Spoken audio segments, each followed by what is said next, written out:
How's everybody going? Going. Sorry. How's everybody doing? My name is Christian. Oh, my mic isn't even plugged in. So sorry, guys.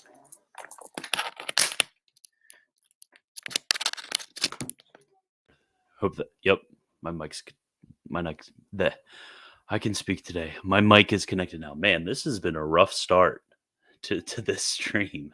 I'm so sorry, guys. Okay, so this is for dummies.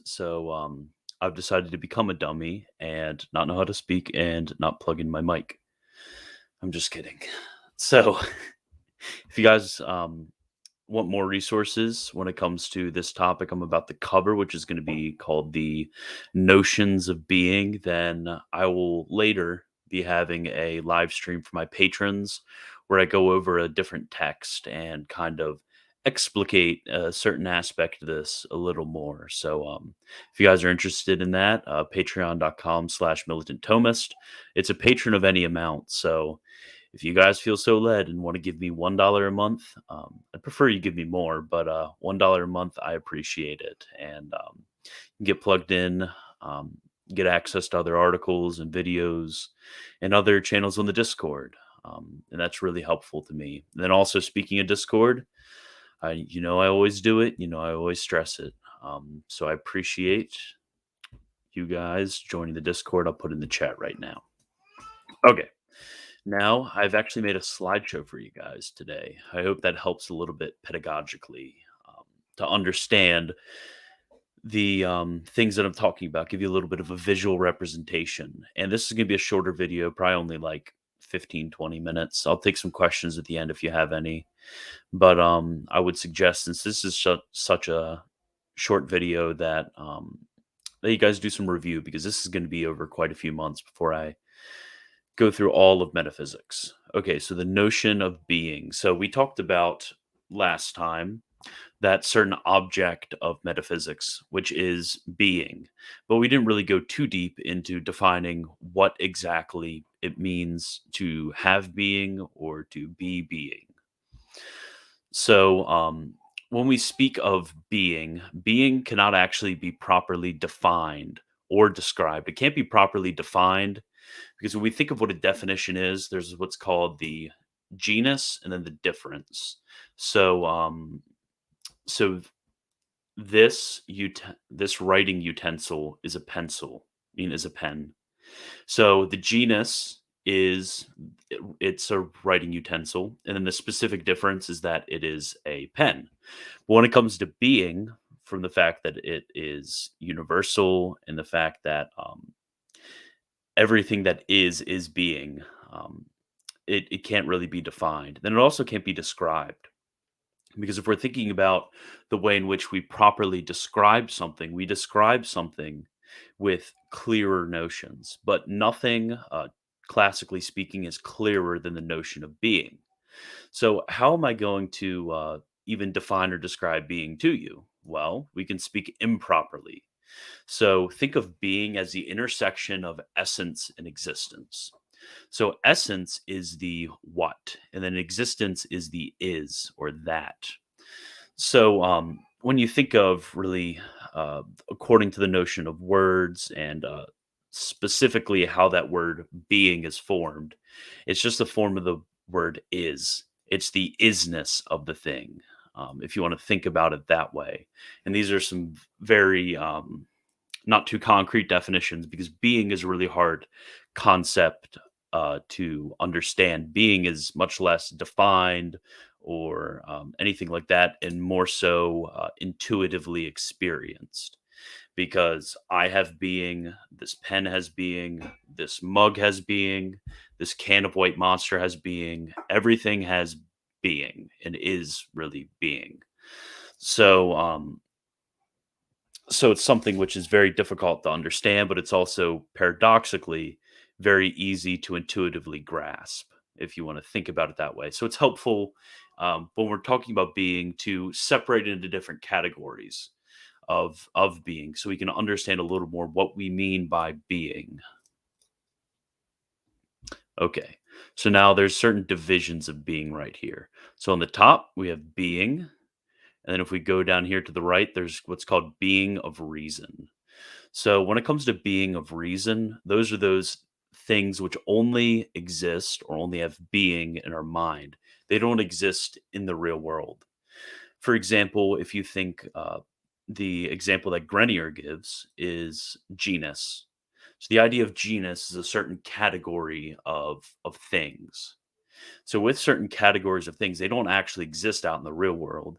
They only exist in our mind of conceiving a category with certain likenesses, if you want to think of it that way. So they don't exist in the world; they only exist in our mind.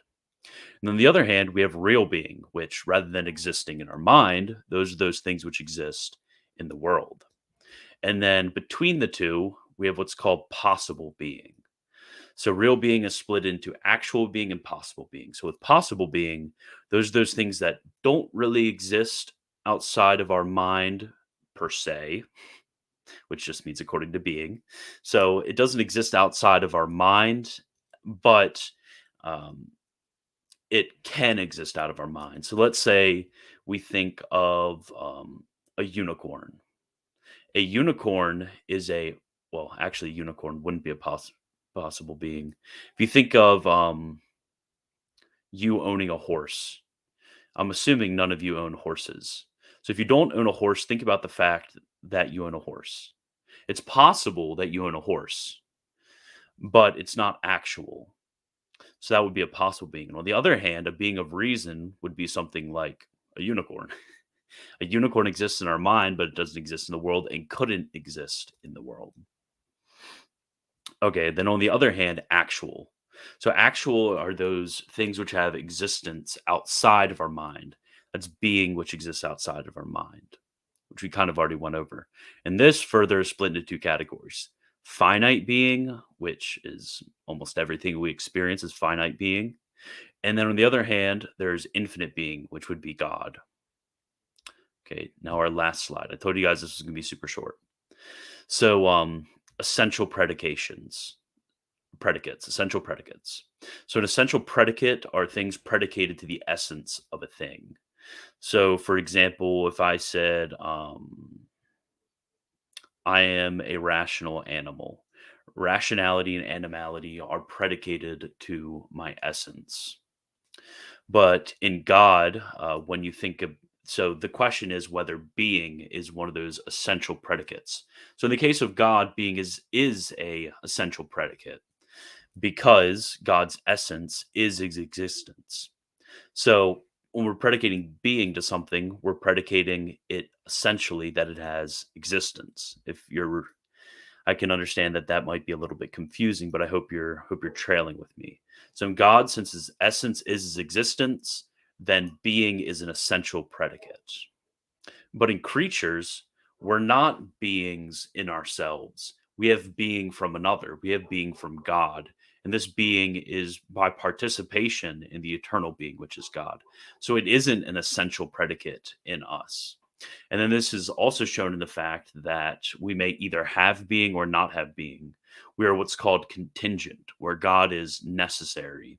His existence is part of what it means to be God, where my existence isn't part of what it means to be a man, because men can also be possible. So, since it's accidental to our existence and not essential to our existence, it is not an essential predicate when it comes to us, but it's only an essential predicate when it comes to God. So today we went over those what it means to what being means, and then we also went over those various categories and classifications for being, and then lastly we went over essential predicates. And this is still in a stage where it may not feel like this is important. It may not feel like there's any reason why we would need to make all these distinctions. But down the line, and in doing theology, having these categories and distinctions are going to be very important when we're thinking about God and what we think about creation and what we think about ourselves. So I thank all you dummies for coming here today. If you want more resources and see my later stream on this exact topic, go to patreon.com/militant-thomist and become a patron so you can learn more about metaphysics. Thank you all, and God bless.